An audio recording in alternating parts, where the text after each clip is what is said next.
Hey guys, welcome back to the Prehistoric Life Podcast. I'm your host, Eric Crawford, and today we have Jonas here. Would you like to introduce yourself?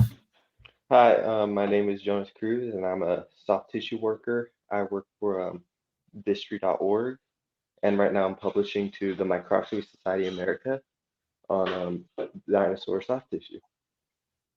And that's his Instagram if you want to go check it out. Mhm. Uh, so the most basic episode that the most basic question I start every interview off with is, "What's your favorite dinosaur?"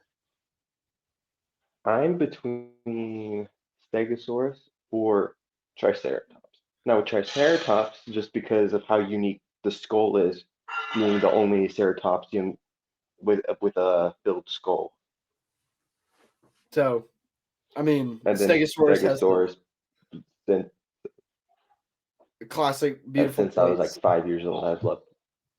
Yeah. So, I guess what is a soft tissue researcher? What do you do? So right now, so we're going to these dinosaur digs and we are getting these bone shards and we dissolve these bones. Well, paleontologists don't like us because we dissolve like great pieces of bone, but we get great pieces of soft tissue. So we've been getting bone cells.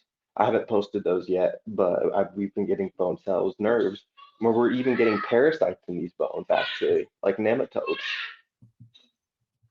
So let me pull this one up real quick. Here's one that you had on your account that you already posted. Would you like to Yes, speak on that a little yes. bit? So that's a nanotyrannus nerve from one of its limb bones. I think it was from a finger. And right now I'm using polarized light and a wave plate to get that color and that pattern. And right there, you see kind of like those lines or those crosshatch patterns. Yeah, or they kind of go Yeah. across. So that looks like that's called the bands of Fontana, and that's what all nerves look like. Now I don't know in this picture if you can see it well, but there's like little black dots in them on it. I can try like that one right there. Yeah, that one. That's either vessel tissue or it could be fat that's inside the nerve or surrounding it. So I guess one of the big debates going on is if Nanotyrannus is juvenile T Rex or its own species. So has this kind of what is your take on that? So my take with Nanotyrannus is that it's its own thing, just based off the fact that the proportions are completely different than T-Rex. Um, People talk about individual variation, which is a thing. However, this is too consistent excuse me, individual variation, like arm length, like why the arms longer than the full-grown T-Rex.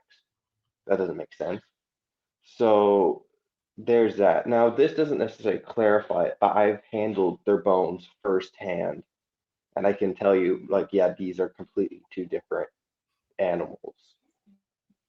So, and I guess have you analyzed Tyrannosaurus Rex DNA in any way So or no, so the thing is about DNA. Let me talk about this first. Is that mo soft tissue is not rare. So soft tissue is the norm in all dinosaur bones right now. We've been even finding them in Permian bones. Like we looked at K-Cops and we looked at what was it? Dimetrodon. And actually their material is way more preserved than the Cretaceous. really? Um, yes, it's really interesting. Now, most of the what's called the Permian material is pre-mineralized. Now, with the Cretaceous, it's not pre-mineralized; it's still bone. Is that just because So, it's had longer time to like fossilize? well, the bones don't even fossilize. The minerals don't necessarily leach in and replace it. They're still bone. Like Now, like I said, I haven't, I just made this account, but I'll be posting a lot more. But right now, we're working on blood clots and also these parasitic worms that are feeding off the bone. So the blood clots, how we can tell that they're blood clots is because they light up when we put UV light on them, and it's beautiful actually. Like I said, I'll be posting that.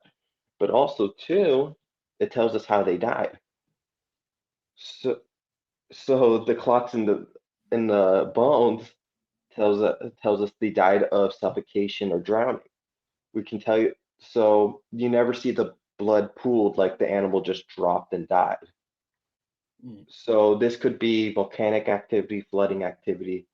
It just depends. I mean, I'm not I DM'd you about this, but I'm not like a geology guy. I'm a more biology guy. You're the guy in the And lab. yeah, I like the labs and I love the field. But is you so excuse me, trailing off. The condition is called disseminated intravascular coagulation. So when someone's drowning, their blood clots, or when you're suffocating. So from the Hell Creek Formation, specifically where we were, it was a floodplain. So these animals died of drowning, just like how in the Morrison Formation, those died of volcanic activity. You can see that The similarity inside. between. Yes. What else? I I think it's interesting now. None of this should be here, actually. Um, None of it, like in terms of their bones or their soft tissue, none of it should be here. And it's actually one of the puzzles of nature, I think, you know. Why shouldn't they be here? I mean, what part of it makes Well, it? because I mean, think about it, they're 66 million years old. Well, that's not including the Permian bones. And you see how obviously there were super special conditions for the preservation of these bones. That doesn't even happen today because we're in a more quote unquote controlled environment. You you you would never, let's just say a cow that falls over and dies, right? You're not going to see it necessarily fossil, well not fossil, it's necessarily get preserved, right? I think that's interesting. So none of this material should be here. And also it shouldn't be here also when I'm like when we're finding ants feeding off the bone or we're finding parasitic nematodes eating off the bone, which is, I think, like I said, amazing. And I think it goes to show like how well these extinction events made these special preservation. So, have you found these parasites actively eating the bone, or is it like Hmm. a? Oh, Yes. So how Dr. Mark first found them, I didn't find, I'm just a research assistant right now. I'm working with this stuff and I'm publishing like my first paper, but Dr. Mark was the one that discovered all of this first. Um, so what he did was he had a thin section of what was it, Nanotyrannus bone, and he was looking at it and there was these worm they didn't he majors in parasitology. So he was looking at the slide and we never noticed it. Well, he never noticed it. And he was looking at him. He's like, "Oh my gosh, there's nematodes feeding off the bone." Because when you thin section, pretty much everything dies because it depends on the process of thin sectioning. And so we found that. So right now we're going to Montana, the Baish's Dinosaur Ranch in Glendive, and we're going to do an experiment to extract these parasites in the ground, and then we're going to try and extract them from the bone. Because we've been getting dead worms, which we don't want because it's how we process them, like oh, to so look you're them under. so they're not dying because of nature. You're like kind of killing them through the process that. Yeah, we're because if just based off the fact of like how we have to look at the bone, like what, like the even the UV microscope just kills the nematodes. I mean, They when don't you like hit, UV light. yeah, no. Also, they they die to like when there's no moisture, you know. When you're digging, I found a horn and there's a triceratops skull under it. This horn was wet, and the only thing holding it together was roots. And the thing is that that would have been a perfect environment for those parasites to live in, just due to the fact that it was moist. Once all when it all dries out, they're gonna die. So is that like a sorry? Most bones have that thing, or is it just like a very occasional bone? It's gonna be most bones. Um, these nematodes are very common. Like I can take a ground sample, um, and I can find some nematodes. I mean, it's very interesting that there's still soft tissue material being fed on after millions of years. I mean, that's just like because Yeah. still Um, feeding the ecosystem millions of years later. oh yeah. Now we didn't make this discovery. This is a paper that I cited. Um, some scientists found chromosomes and other proteins in Hypracosaurus, a hadrosaur, and that I feel like it should not even be there either because that's not predated on. Now the chromosomes did pre-mineralized. I can't tell you how that process works because I'm not familiar with that. Um, but yeah, I think this is actually amazing, and I now how we dissolve the bones is we use this. So we're actually using methods that we would use on regular bones. Nothing of this, the methods are not special at all, actually. This is So what like, everyone does in the ER. We're saying, sorry.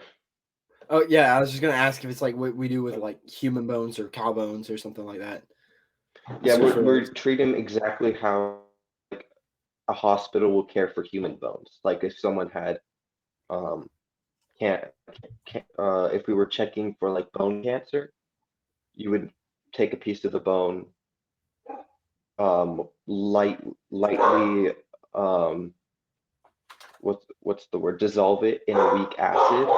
The EDTA is a super weak acid. I can put my finger in there; it's not going to hurt me. I mean, putting it in there for like a week, well, there's gonna be damage there. But um, you keep your specimen in there for a week, and you get a pipette, and you put it on a slide, and then you look for bone cells in these materials. And it's very interesting that these bone cells are intact. Um, now, looking at thin sections, they can tell us about the histology of the bone and tell us about growth rate. Like I said, I just started in doing this. I can't tell you necessarily everything. You're gonna have to ask Dr. Mark. Um, but yeah, this is very interesting. so you bring up like growth rate. Do you mean like how fast the dinosaur was growing itself, or Yes. Um, you you can talk about age and how fast it grown. Now, like I said, I don't have as much experience as Dr. Mark has. I've only been working here for like 2 years, so I can't tell you everything. I'm not like this is stuff I've just learned over time. so what got you into this? Because this is a very unique thing. I mean, paleontology is already very So, unique as is, but oh yeah. going into it to So, destroy the bone and search for soft tissue is even more oh unique. yeah. No, 100%. Well, in the beginning, I was already into dinosaurs like since I was like 5 years old. I would just look at the pictures of the dinosaur books because I didn't know necessarily how to read yet. So I just look at pictures. So we came here and to El Paso, and we start and I was like 14 at the time, I think, or 15. And Dr. Mark came to El Paso because he did was doing a presentation on soft tissue. And so we did all these hands-on labs. It's like STEM on steroids, actually. It's amazing. So yeah, and what we did. And I was like, oh my goodness, I have to get involved. So I shot him an email, and that's basically how that happened. And like I always loved animals. Like I always loved the dinosaurs. I was never really into the geology aspect, and it's important, but that was never my thing. I've always had a hard time memorizing all the processes and the rocks and everything. I'm like, no, I love animals. I want to work with the animals. I want to work with the bones, right? And we got in touch with Dr. Mark Hughes, and microscopy goes into so many different fields. Like he's one of the first microscopists to go into the dinosaur work. Um, yeah, that's how I got into it. So he's got a very unique position, and he's kind of the first guy to be making some of these discoveries. Yeah. Now Mary Schweitzer kind of gave him the idea on to do it because he was originally, I forgot where he worked at, but he was working at a college and heard about Mary Schweitzer doing it. So he started doing it. And there was this whole controversy. This is like a thing for like another day, but he was started finding this stuff. And the thing is, he's actually finding more stuff than Mary Schweitzer. Don't get me wrong, Mary Schweitzer is a great scientist, and without her, we wouldn't have started. However, she uses the exact same specimens over and over again. Oh Um, yeah, I can see why that would what we're kind of Yeah, taint and the the thing system. is, yeah, because the thing is that we're using bones straight out the ground. She's using bones that were in storage for what, 20 years, 10 years now, and and soft tissue degrades. It's interesting how the ground preserves it, and once you take it out, it Yeah. starts crumbling apart. Also, another thing is too is that uh, let me think, is that these dinosaur bones are probably going to disappear within actually a few years. All these dinosaur bones, because the thing is, they suffer thing called pyrite disease. So the bacteria in the bone and the iron from the blood come together and make the pyrite. And the pyrite, it's iron pyrite. It's degrading the bone. So the bone is just crumbling apart. So did you hear about that one, what they call the Stegosaurus, so called the third species of Stegosaurus? I'm familiar with it. Yes. So the issue why we're having so problems with identifying it is because uh, that piece of bone, the only known piece of bone from that specific species, turned to basically dust when they opened the drawer. Mm, yeah. So So you're saying that the bones will disappear? Is that like up to a certain point, or is that like just it general? we haven't measured all the way yet. This is just based off of experience. Now what you can do is that you can put it in a certain fixative, and that will get rid of all the the pyrite in it. And that will kind of help preserve and keep the bone. That will save the factor of it's going to die of the pyrite disease. And is that like a very common thing too, or like the Hmm. parasite, or No, the parasites are not really the big issue because they're feeding off of more of the fungal and the bacteria. Um, also, also, they're feeding the pirate disease is one of the biggest issue right now.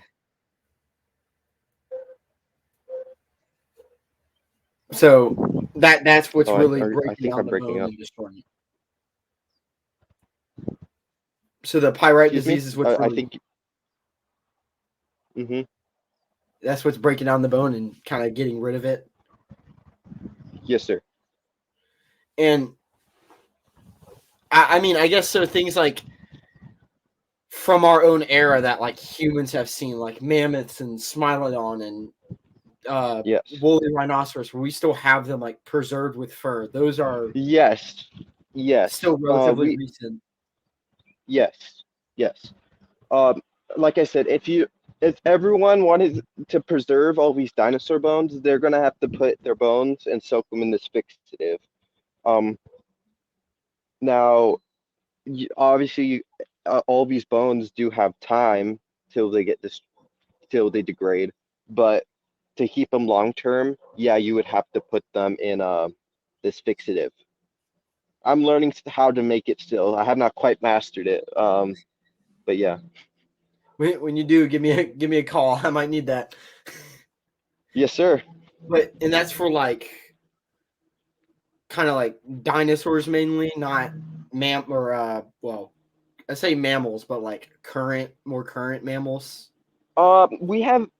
I think that's really just dinosaurs and below right now. We haven't worked with any mammoths or smilodons or any of that stuff. Y'all haven't really had samples of that to look at the soft tissue and things like that. N- no, it was just due to the fact that's already being done.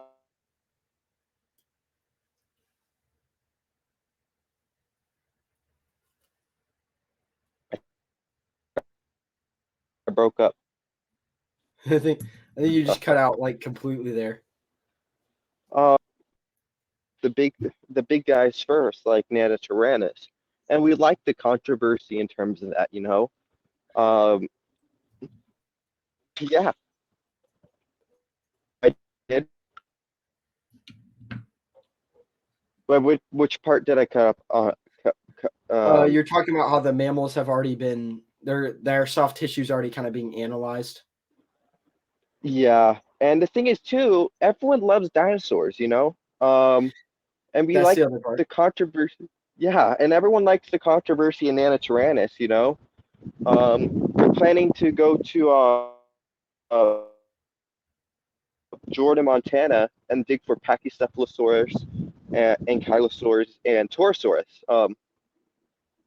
We specifically want Ankylosaurus just due to the fact of its. Hard osteoderms. Yes, sir. Is that like something that preserves better than something like a small foot bone? You'd say. Um, I would say just due to the fact of how keratin works. I have a theory that the keratin so Triceratops horns preserve super well for some reason, and I have a theory why. And my theory is that the keratin mineralizes and protects the horn from the elements. Now, I don't know how to prove that yet. That's going to obviously come in more time, but yeah, Well, I guess a good way to prove that would be, well, obviously with Triceratops, you just look at things that are mostly preserved and in the best state based on those. But from yeah, like across all species, you would find, like with Ankylosaurus, you have the keratin on the osteoderms. I want to say the thagomizer on Stegosaurus is also keratin. So you could look at that too, and you could look at I think different. so too. And their plates. So you could look how those preserve versus other parts of the bones, and then across different species, you could. Yeah. So I mean, and does that keratin have like effect on the pyrite disease? I don't believe so. I mean, keratin is already observed in a fossil record, just like the feathers. We have not worked with feathers yet. I would like to work on them because you can never be 100% yet on science until you've handled it yourself. So, like, I'm a That's true. 98% sure on feathers, or I'm a 98% sure that T-Rex is the largest terrestrial carnivore, because that could change in the next few years. Um, And just but based yeah, on like own personal research on that too. I mean, because I recently figured out like Patagotitan, it's a large titanosaur. I mean, They are Yeah. massive, and they like rival Argentinosaurus in size, and we're all like, Argentinosaurus is the largest dinosaur, but nobody ever Yeah, but talks about the it's other like, one. well, yeah, I mean, also too, because, and I don't like getting political, but also it has to go to like how the media kind of controls like the consensus of stuff, because they don't actually do the research. They just hear a report from a scientist saying, "Oh, we found the biggest dinosaur ever." I mean, like how many times within 2023 people have supposedly found the biggest dinosaur ever, you know? That they go based on they go based on headlines, not based on actually reading the paper and analyzing it, and then doing further research. Yeah, yeah. And that doesn't really help the widespread of knowledge either. I get what you mean. No, it does not. Yeah. And I mean, given onto that, that's kind of where like people like me and I Know Dinosaurs, that's where our role comes in, where we go and analyze those papers and talk about that and help Exactly. spread that knowledge. Yes. And I mean, because I love the movie. Jurassic Park is an amazing movie, but No, it you is can amazing. you can definitely see how some of the ideas of dinosaurs are still slightly skewed, if that makes Yeah. sense. From No, yeah, movies like Jurassic Park has become like the consensus for dinosaurs, Like we know it's fiction, but people take it as fact now, you know? Uh, and people start using like the raptor models for what are they called, for video games, etc. And it's like you're not separating, oh, this is a movie and not real science, I get what you mean, and I mean it's somewhere. Like Velociraptor claws, miniature. These things are small. Yeah, I mean, that thing yeah, is not even as big as my hand. Try to not get a reflection on it. I mean, yeah, and even in the Jurassic Park lore, if you want to call it that, or I guess backstage lore, it wasn't Velociraptor. It was Deinonychus. I mean, yeah. and And then I it really turned out wish to be people- Utah rat. Yeah, it's like there's like 5 other species it could be. Why didn't you pick any of them? Yeah. I don't know. I feel like I said, I think the media doesn't read the papers sometimes. They just see a title of a paper or they see a statement and they're like, "Oh, it's the biggest dinosaur." No, that's it. It's a possibility. But yeah, Like one thing that I also read about Argentinosaurus, I would need to figure out where I pulled that away from, but that they talked about how we don't really have a lot of like samples of Argentinosaurus. How we have yeah, very few samples of them, but like I was saying, like Patagotitan, it rivals it in size, but we have 6 different individuals that we have pulled samples from, and it's like yeah, one individual versus 6 separate individuals. Like it kind of gets skewed a little bit. yeah, yeah. I mean, I don't know. I mean, I legitimately don't know why they would base Argentinosaurus as a larger dinosaur when you have more evidence with Patagotitan. Even if Argentinosaurus was larger, you have more material on Patagotitan, so technically speaking, it would still take the title. I mean, that too, but it's like it the only real answer that I can just say for a fact at any moment is basically just find more data. No, 100%. That is like the answer to all of it. I mean, who knows? In 2 to 3 years from now, we might go. We just found another sauropod that was twice as big as Argentinosaurus. Yeah, Who knows? I mean, I doubt it. that could Because that would happen. be But also too, I think phylogenies and taxonomy is great, I do have one issue though. It's not really even an issue. It's not even. It's just the thing is that I think it's phylogeny, like doing phylogenetic research is gonna possibly could end maybe sometime, just due to the fact of like we could not even have certain species of dinosaurs in the fossil record because they didn't preserve. You know. I, Um.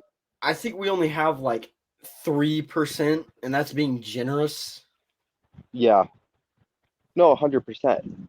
And the thing is that like, wait, no, I'm not saying 100% to you. I meant like agreeing. Sorry, Yeah, that not yeah. I get what you mean. But yeah.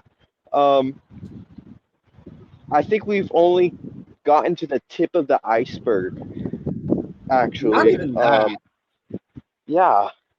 And the thing is too, we're not even tracking the other, I guess, evolutions or even the different variations of the of species. You know, I mean, they're dead. Uh, well, besides the avian dinosaurs, which I think are cool. Yeah, But birds of prey, yeah, and I like you get that preservation bias where it's like, okay, well, clearly the sauropod with the bones that are as big as a whole human are going to preserve way better than the dinosaur that's the size of the palm of your hand with yeah, bones that you could, that if you touch, just shatter. I mean, yeah, clearly there is that preservation bias. I mean, yes. on I think there's a lot of preservation bias. I think like what we're trying to do is make soft tissue more known because there's been a thing where like like dinosaur bones are just rock now. Like no, they're not. They're bone. They're still bone. If we're still getting this is bone. You know. a lot of them are Um, still bone. I mean, like I would say that 98% of the stuff we find in the Hell Creek Formation is still bone. I Um, if you go all the way back to the Permian, does that like start to actually turn into like more mineralized or outline kind of thing? Or Probably it just can be also due to the fact of the Great Dying and how that preserved everything.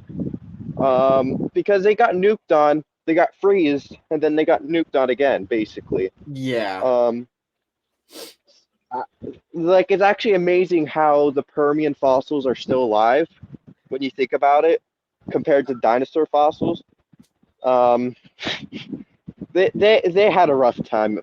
dinosaurs had what? An asteroid. The Permian had all of they went through and the asteroid. It's like Yeah, they had every every extinction event basically. Um, everything. yeah.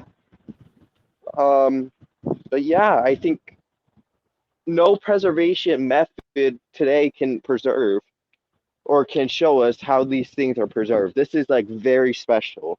And I think dinosaurs' bones are really special in that sense, you know? They are a very unique occurrence that comes out very rarely, and whenever they that those like needs are met, they are abundant. Yeah. I think this is so cool right now because I've never necessarily met an over dinosaur nerd. Um, like I like genuinely like I don't really have anyone to talk to about dinosaurs. I mean, besides my mom, but like it's great to like talk to someone who also knows a lot about dinosaurs. I get the feeling Yes, sir. because sometimes I feel like I'm just babbling to people and they're just staring at me. It's one of those things. Yeah. It's like for them it sounds like quantum physics, but for me it sounds like another day. Yeah, it does actually. And I don't know, I think dinosaur work is important because it can tell us a lot about ourselves and our past and how we can preserve ourselves. Now, I don't think we can do anything when there's another great dying event. If an I think asteroid hits the Earth, I think we're screwed. But I think so. and Um, personally, no offense to dinosaurs, the last thing I'm going to worry about is how I'm going to preserve. But yeah, exactly. I mean, like actually, when you think about it, like birds, well, dinosaurs. are like the second most successful species, or not species. Sorry, I didn't use that term correctly. Um, what's it called? Type of animal I get besides, what, I guess, humans. You know, they're still technically alive today, which is I think is incredible. and I mean, I, there's definitely some kind of really long lineage. I like to say that dinosaurs are kind of that. So how humans have this missing link, dinosaurs are like the missing link between reptiles and birds. Yeah, I think I have a lot of questions about dinosaur phylogeny. I think it's interesting because the consensus changes like so often just based off of Definitely. every discovery. Um, I think I think birds themselves are I don't think they evolved necessarily from dinosaurs, but I think they're their own line. Um, or their own lineage. Like I don't feel like a pigeon came out of a velociraptor, you know. Um, I mean that would be pretty lame, also. But Velociraptor de-evolved. yeah, And I but mean, sorry. I was just going to say, I feel like dinosaurs kind of in the early Triassic, they kind of hit a point, and then they kind of bisected, if that makes sense. I mean, Yeah, theropod, you can definitely see like the similarity with like Tyrannosaurus bones and kind of like bald eagle bones. You can kind of see some similarities there. And well, you see a lot of similarities. Um, I think especially between Velociraptor and just regular birds, just due to the fact that the hip structure like, is I a mean, bird. look at cassowaries. I mean, those are just that is a dinosaur. Yeah, I cassowaries are very underrated. I do have to say. But have you ever heard of the Hoatzin bird, the one with the claws? Uh, I think I have. Is it still It's alive today, or is that?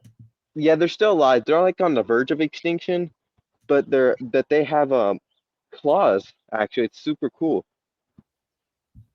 So I mean, that's like a very unique. But like, you can even see some of that lineage. But then you also get the other side of it, where it's like, okay, clearly sauropods didn't evolve into birds. Clearly, No, Triceratops or Stegosaurus or something didn't yeah, turn into birds. because they're on like a total different line of dinosaurs. And honestly, I think they're more related to something like an alligator or Komodo dragon or something. Well, yeah, I mean, yeah, they um, there's so many different names. I get confused, but I get the feeling. yeah, like I forgot the name. Like you have the Ava Martillacelia, which are the dinosaurs, the birds, and what else? And the pterosaurs. And then you have I forgot the crocodile line. Dang it, Ah, I forgot the It's like cryo something, but that's crocodiles and alligators and stuff we don't necessarily talk on for some reason. But I think I think obviously the bird hip dinosaurs, like in terms of like Stegosaurus, Triceratops, and Kylosaurs, are more related to crocodiles than T Rex and Allosaurus and Megalosaurus and etc. there is definitely a kind of split on how they went, and they Yeah, stayed close together, but there was a definite split. yeah. Um, And it go ahead. the Triassic is a weird time. I do have to say Definitely. though, in terms of evolution, weird time. Uh, very underrated dinosaurs. Well, dinosauroids technically, but really weird time. You got like Herrerasaurus and Coelophysis. I mean, those are dinosaurs. Yeah, Or yeah. we No, that's classify them true. as that. Yeah. It's more towards the middle end Triassic of what I've noticed is what you see dinosaurs officially starting to pop up, but there's definitely that is where evolutionary speaking, it kind of hit the ground and something else changed and dinosaurs took over the world. Yeah. No, yeah, And I mean, 100%. because you're talking about like the Hell Creek Formation. I mean, the most common things there are like T Rex, Triceratops, Edmontosaurus. Edmontosaurus is super common. I've heard that, but like It's like unbelievably common. Like you could just be walking inside a Triceratops or it's Edmontosaurus. it's really bizarre on how that works, and yet Yeah. nobody ever wants to talk about Edmontosaurus. No, it's actually he's very underrated because he's larger than T Rex and But he he's smaller. yeah and Hadrosaurs are he prob massive. yeah and he probably like took down T Rexes for fun, just based off how large he is. I mean, like getting kicked in the face by basically the equivalent of a bull of the I've seen people Cretaceous. get kicked by a horse, so I mean, It's not it very doesn't fun. really It's not very what's the word? fun. No, it's not very fun at all. No, I would Um, imagine not. I mean, and there's I could probably see why nobody wants to talk about it. Is because they find one every other day, and they're like, "All right, we got yeah. another Edmontosaurus we got to dig up." Also, too, like it's kind of like not to me, but to other people, it's basic just because it doesn't have horns or sharp teeth. Which I think is just kind of sad because like It's a very Edmontosaurus is vocal one of the dinosaur. yeah, and it's like Is one of the most well studied based off the soft tissue we found too, like with the skin and the muscle and organs. I want to work with skin and organs. That's what I want to do. that Um, would be very interesting. it would be. Um, but yeah, And I mean, speaking on like hadrosaurs in general, I mean, they're basic looking. I guess if you can, I mean, I don't really know what the basic dinosaur is supposed to look like. So like I because there's so many of them. Like there's I so don't, many unique species.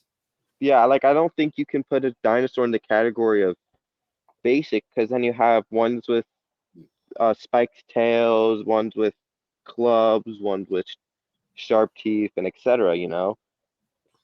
And I mean, hadrosaurs definitely they didn't evolve like Triceratops or Stegosaurus or Ankylosaurus or even the route of the theropod, even though they were going on two legs some. Yeah, But they evolved this idea of more advanced vocalization with like holes and tubes and things in their head to like actually kind of maybe communicate better than some other species or yeah, go into larger herds to look out for each other. Because one thing somebody actually told me is that like Triceratops, they were very solitary creatures. yes. Same thing with Stegosaurus. Now in here in El Paso, we have dinosaur tracks. Um, pretty cool. Um, The El they Paso probably Dino. connected to the Big Bend area, possibly. But I think we have ah, was it? I forgot the ceratopsian name, but we there are some like one or two ceratopsian tracks, and you can tell them apart because they're kind of separate from the whole hadrosaur group or from the whole theropod group. Um, there are some ankylosaurs there too, but yeah, you like I said, you can tell which dinosaurs were solitary. Not to say that they probably weren't in some kind of group at all, but No, because there were you we have definitely found fossil records of at least one, two, I think six is the max that we've found yes, in like a group. And it's like, okay, so clearly they lived in at least small groups, but they were very tightly knit. It was probably like a family kind of thing, like a mom, dad, and then the rest were like children or yes, maybe one other something. But they are very, very solitary creatures and very unique to themselves. yes. I also heard a theory, and it's just a theory right now. So for all of you It's a listening, don't take my film word on it. theory. Um, go research this yourself. But that they also filled like the same niche as moose. Oh, that's interesting. So they might have been partially aquatic, which is kind of yeah. I don't know. It's a very interesting idea, and now That that is the more I interesting. think about it, the more it makes sense Yeah. because they have a very I think moose build. now I do have to say though, I think there are so when you're digging for a Triceratops skull, their skull is always pointing up, um, most of the time. So you always see the horns out first, or it really just depends on how it's preserved. But you always see it up. And I think it's because when they drowned or whatever happened, the water pushed their frills up. I think. So it's kind of like a down up, and then its head just kind of Yeah, balanced something out. like that. And I mean, it's a very unique process that comes with that. I mean, it could be because their head is heavier and it's just kind of how it falls. I mean, I personally am not going to be the one to drop a bunch of Triceratops skulls, but Yeah. if somebody wants to test that out, maybe it's like the whole Vans thing where you drop them and they always land facing up. Who knows? I mean, they're very unique creatures, and there's a lot of data we're missing on them. So I think Triceratops is the most unique to me just because it's like the only one with its filled in skull. it is, and I mean, Torosaurus is there, but it's also got the If you have a Torosaurus up here, it's very much smaller, but it's got. If you guys can all see that, where those kind of design patterns are, is where there would kind of be two holes in the frill. I see that. I mean, it's a very, and you can definitely see that there's a very clear connection. And if you don't see it, I don't know how to help you. Yeah. But there's clearly a relation there between them. They're both Yeah. ceratopsian, as, but so I mean, maybe it could have been that there's an evolutionary thing that actually I don't really know which one came first, What, Torosaurus or Triceratops? Torosaurus or Triceratops. Yeah, I thought it would have been a Torosaurus though. because if Torosaurus came first, my theory would be that, um, like through lots of self combat and headbutting. Actually, they were around kind of at the same time. Triceratops was Yeah. 65 to 67 million years ago, while Torosaurus was 65 to 72 million years ago. So Triceratops is No. probably some sort of offshoot. Yeah. Well, Triceratops came from the west originally. It came from around in my area. It came from so did you hear about the new T-Rex species? I have. It's T Rex, Mall, something, I think. Macrinensis or something. So Yeah. I I'm I'm like a 30 minutes away from that dig site. Wow. So yeah. And so Big Bend with the it's like basically Hell Creek, Texas, basically. But basically what There's happened was is that there's the new species, yes, oh I see it. Sorry, I was looking at my Macrinus. phone. I was like Macranius. Scum Macranius, predator. whatever it's called. Yeah, yeah. Don't yell at me, please. I'm not good at pronunciation. I'm right there with you. But yeah, like I always look at the comments of a video of like when someone calls like ankylosaurus or ankylosaurus. I'm like, oh my gosh, it's just a name. At this point, I'm at the point where I'm just like, I'm going to just stutter with the word for a couple minutes and figure it out. Y'all Yeah, guys can watch it's me and yell at me the later. thing with the club, tail. Yeah, that one, thing. the hammer tail. Yeah. But there's a Triceratops in Texas called Titanoceratops, and we believe that the Hell Creek Formation actually originated in, well, all the animals in the Hell Creek Formation originated in Texas or New Mexico, which I think is interesting.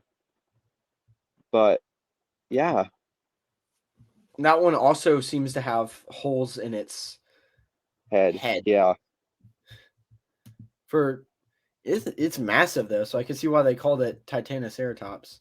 yeah. I think it's this is saying that it's the biggest Triceratops, bigger than or Ooh, Ceratopsian, bigger than Triceratops. Um, I think but yeah, I mean, PNSO is making that figure. I've got some things from PNSO,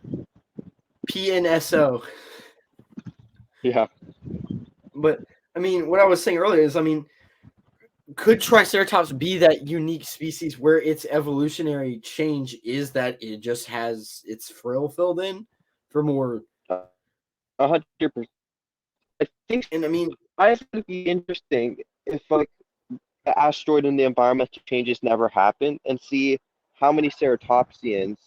Oh, I think did I cut out? no, you can hear you. We can hear you. Oh, sorry. I saw your screen go black and I stopped talking because I thought it cut out. My bad. So, I think it would be interesting if the asteroid never hit and caused those environmental changes. It would be interesting to see if how the Triceratops would diverge in its evolution. If we'd get like some more ceratopsians with filled in skulls versus non filled in skulls. Yeah, 100%. And I you'd have to study the exact species right before Triceratops to see.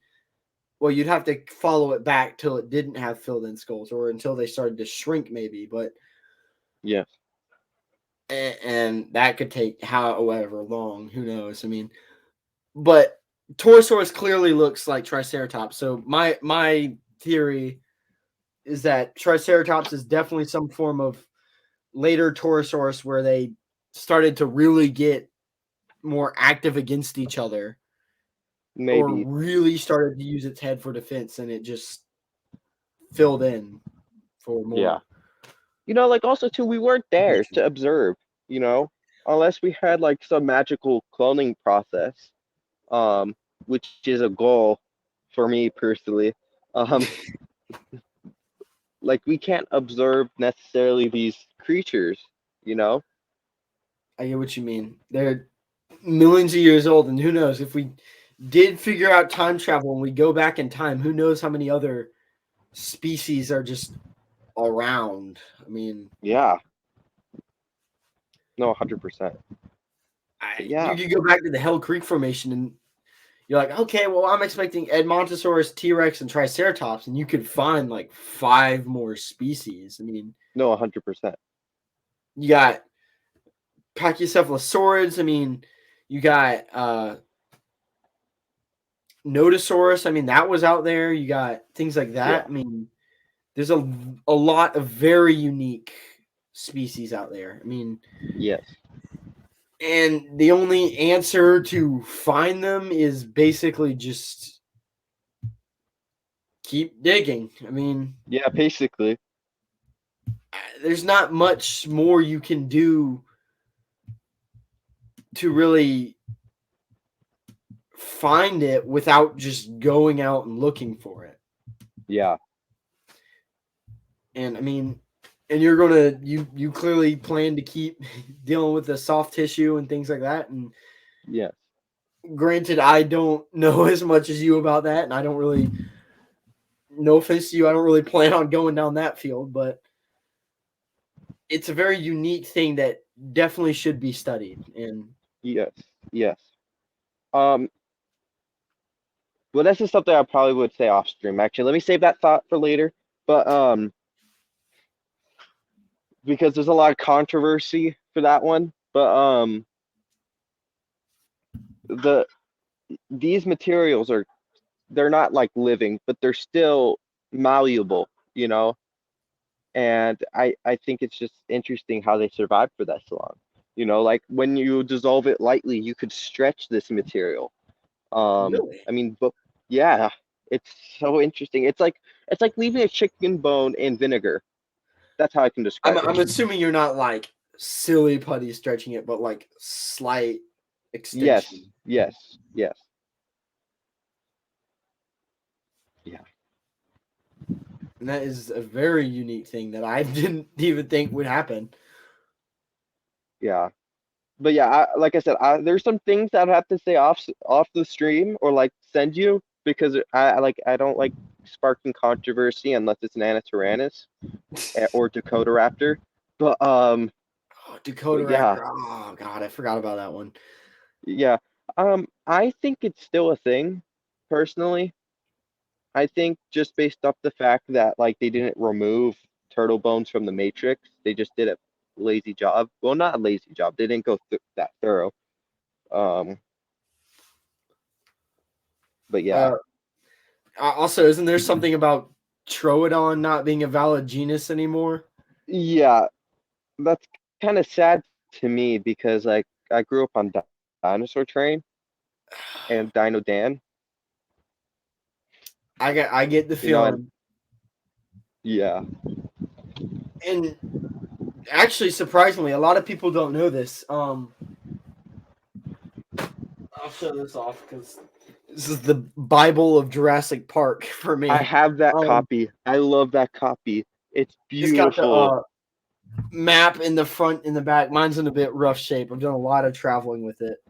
And I've reread Mine this too book so because many like times. I continuously read it and everything. And I mean, Broke up. you get species in it like Troodon and Carnotaurus that, The granted, I don't think missing Carnotaurus in crumble. real life was changing the color of its skin to fit its surroundings like a chameleon, but Yes. it's a very unique thing to the to the story. And I mean, uh, Have you read I'm the curious. book, Mike, Dragon Teeth? What'd you say? Have you read the book called Dragon Teeth? It's the same author of Jurassic Park. Um, I do not think I have. it's about the feud between Cope and Marsh. And actually, I think this book is better than Jurassic Park, in my personal opinion. Don't hate me for that. Um, That's a bold statement. yeah, it is a very bold statement, but I think well, I think it's different because Jurassic Park was one of his earlier books, so I think his writing style got more advanced after that. And and the storytelling in this book is incredible, I think.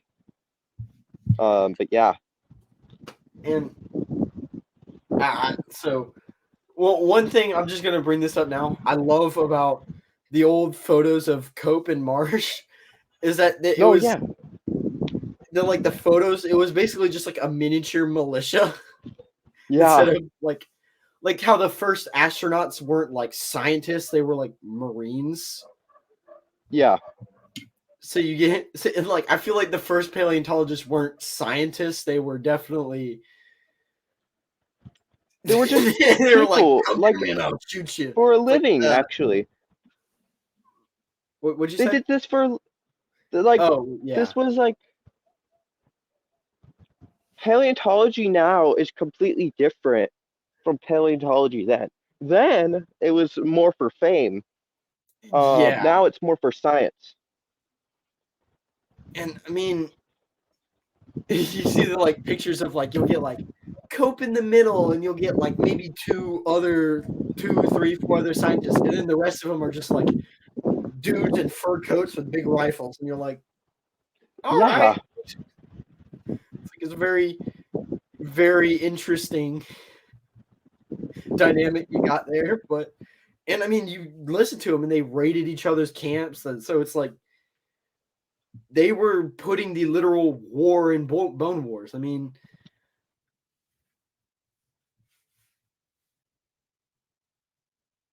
and I guess the other part of that is like you get bone wars, so they were actually like fighting each other while stealing each other's materials. I mean, who knows how many species were destroyed or who knows how many species were destroyed or taken from each other and who really discovered who.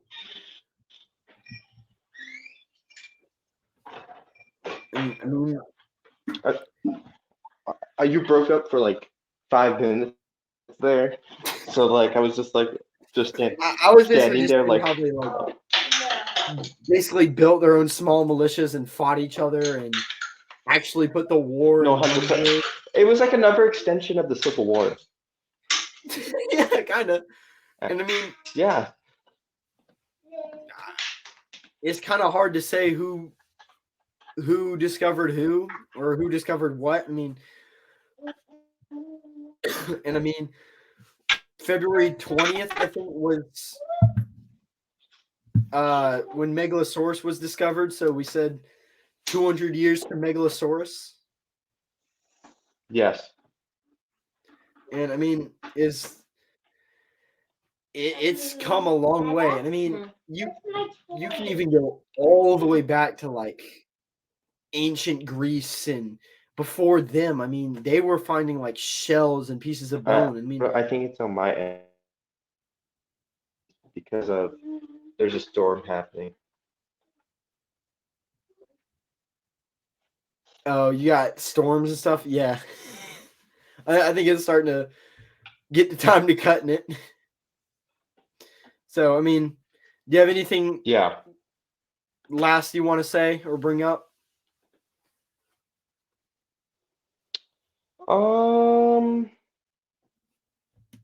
Like I said, I think dinosaurs are amazing, and I think they should be preserved in every way possible. Actually, And just point the right way. There is his Instagram one last time. Please go check it out. He's posting a lot. Well, not a lot. No offense, man. But well, I just you're getting started. it. So. You got like 4 posts right now, but you got 3 of them are dinosaurs, so we're still in the majority. Yeah, I mean, But I'll. It's because like I have school and everything, so like I I probably like post I like get once the feeling, a man. week or something. Um, I'm about yeah. to start college shortly. I'm still in high school. It's way at the time, but I'm still Oh, managing. cool. But there's his Instagram, so I Yeah. guess I'm gonna let you go for right now. You can stay in the chat or whatever, but I'll close it all out and in recording and things like that Yeah. if you Thank you want. so much. But so I'll see you and talk to you later, All man. right. Well.